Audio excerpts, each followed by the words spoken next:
Having lost in Haryana, now it appears as though the INDI alliance partners who are in power in many states are trying to adopt a more scorched earth policy.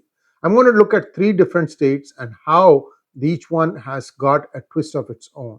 From MK Stalin to Mann to Mamata, everywhere I only see disorder, and I'm going to give you some examples of what is going on the last few days so you get an idea of what is coming down the pipeline. More protests.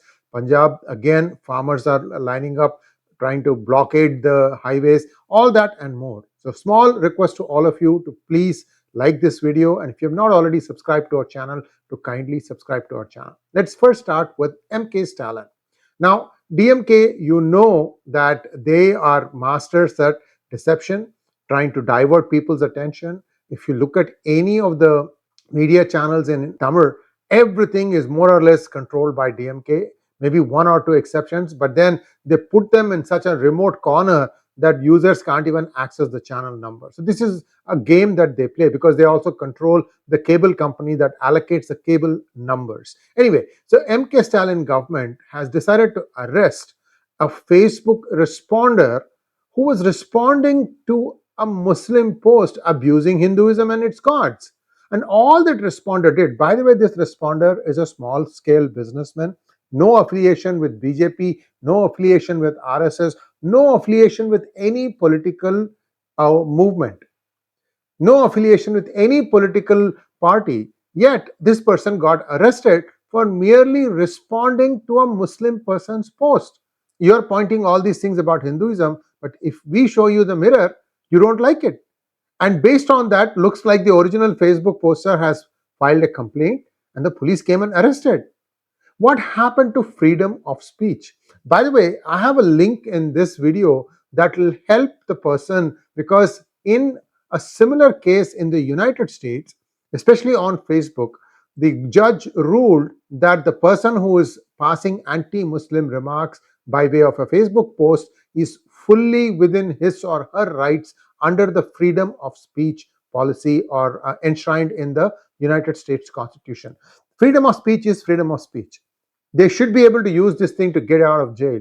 And the thing about this is many people do go spend some time in the jail and come out, but they never hit back at the government and the police for doing these kinds of non-legal acts.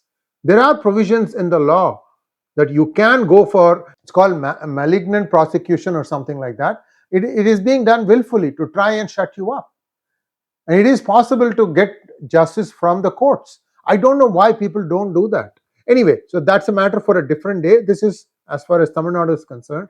Now let's take a look at what is happening in Punjab. Well, in Punjab, the rice millers, that is the ones who take the paddy and then they in turn sell the finished product, especially like varieties like PR126, for example, to the government, and they get paid. So once the product moves out of the mills, the next lot comes in and then that gets thrashed and threshed, and then it gets sold to the government. The problem is this time the yield of the PR126 is not up to the mark. The yield is lower than the set percentage of 65% by the Indian government in order for them to get the MSP. See, this is why these people are insisting on legal guarantees. And the government is not going to give you a legal guarantee when your input itself is bad.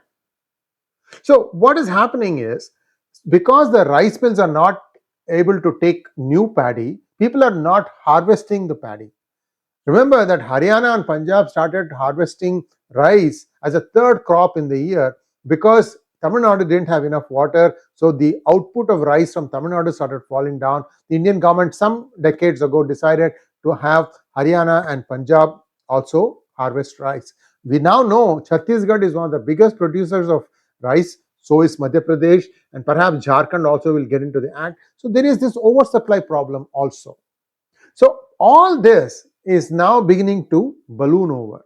What is happening is that farmers unable to sell their paddy to the rice millers are now taking to the streets.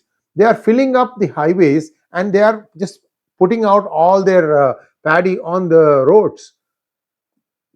Is this the right thing to do? Well, they keep saying that we are going to allow school children and ambulances to go across, but nothing else. So anyway, all this stuff is not something that they should be using. This is not the way they should be holding the people to ransom.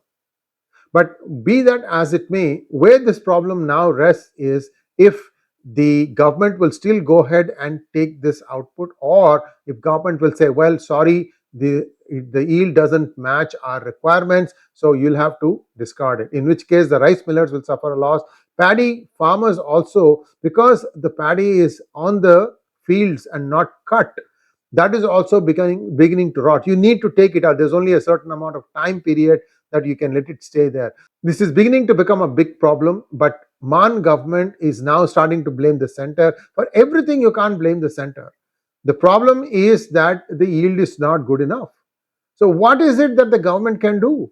People won't buy it. People won't eat it. So this is my input, my viewpoint. I could be wrong. By way of comments, you can, if you disagree with me, feel free to respond to me by way of comments, and everybody gets enriched with the wisdom of all of us. So third point, Mamata Banerjee, what is going on? Did you know that 51 junior doctors were suspended and expelled from various universities for striking? Now this has ballooned into a huge problem because evidently the proper procedure was not followed by the state government, and therefore this has been stayed by the High Court pending a resolution. So now again Mamata is back to saying that, the center is overruling us. But wait a minute, step back. Some of these medical institutions are being funded by the center, and there is a process, there is a rule. This is how you're supposed to do it. And what is the fault of the agitating doctors if you are not even providing some basic facilities? A 2-hour meeting ensued a couple of days ago, and still no resolution appears to have taken place. So there's a bit of a standoff. But how these INDI alliance governments are. They try to whip up and they go after the majority, left, right, and center, and then come election time, throw freebies at them and hope that they will vote for them. This needs to stop. This cycle needs to stop. I don't know who will take that little extra time to understand the real intentions of some of these governments who should not be in power. They don't know how to govern. They only create disorder in their states. Thanks for watching. Please like, share, and subscribe to our channel. Don't forget to click on the bell button for notifications. Namaskar.